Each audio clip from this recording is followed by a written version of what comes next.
اگر آپ کے گھر میں بننے والی فروٹ چاٹ میں یہ پھل شامل ہوتا ہے تو فوراً چھوڑ دیں۔ ناظرین، جانیے فروٹ چاٹ میں کون سے پھل شامل کرنا خطرناک ثابت ہو سکتا ہے۔ افطار میں سب سے زیادہ کھائے جانے والی فروٹ چاٹ کو دیکھ کر ہی روزے دار خود کو بہتر اور توانا محسوس کرنے لگتا ہے۔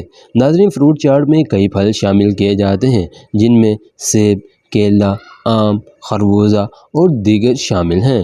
ناظرین، غذائی ماہرین کے مطابق اگر ماہ سیام میں پورا مہینہ فروٹ چاٹ کھائی جائے تو عید تک چہرے پر رونق، جلد صحت مند اور ناخن اور بالوں کی صحت بھی بہتر ہوتی ہے۔ ناظرین، غذائی ماہرین کچھ پھلوں کو ایک ساتھ کھانے سے منع کیا ہے جو کہ ہم آپ کو اس ویڈیو میں بتائیں گے۔ ناظرین، طبی ماہرین کی جانب سے ویسے تو فروٹ چاٹ کے بہترین غذا قرار دیا جاتا ہے، لیکن اس میں چند پھل شامل کرنے سے بیماری کا خطرہ لاحق ہوتا ہے۔ غذائی ماہرین نے تربوز کو پھلوں کی چاٹ میں شامل کرنے سے منع کیا ہے۔ اس میں وافر مقدار میں پانی شامل ہوتا ہے۔ تربوز اور پانی کے ایک ساتھ استعمال سے ہیضہ ہونے کا خدشہ بڑھ جاتا ہے۔ عموماً روزے دار جیسے ہی روزہ کھولتے ہیں وہ سب سے پہلے کھجور کے ساتھ ایک گلاس پانی پیتا ہے۔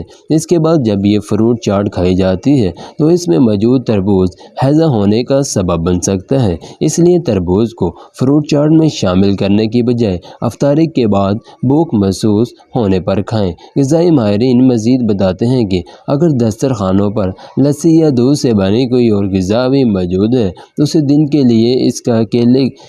دن کیلے کا استعمال فروٹ چاٹ میں نہ کریں۔ ایسا کرنے سے پیٹ خراب اور طبیعت گھٹنوں بوجھل ہو سکتی ہے۔ ناظرین، یہ تھی ہماری آج کی ویڈیو۔ امید کرتا ہوں کہ آپ کو پسند آئی ہوگی، اور اسی طرح کی مزید ویڈیوز کے لیے اگر آپ چینل پر نئے ہیں تو اس کو ضرور سبسکرائب کر لیں، اور اسی طرح ساتھ لگے بیل آئیکن کے بٹن کو ضرور پریس کریں تاکہ اسی طرح کی نئے آنے والے ویڈیوز کا نوٹیفیکیشن آپ کو بر وقت اور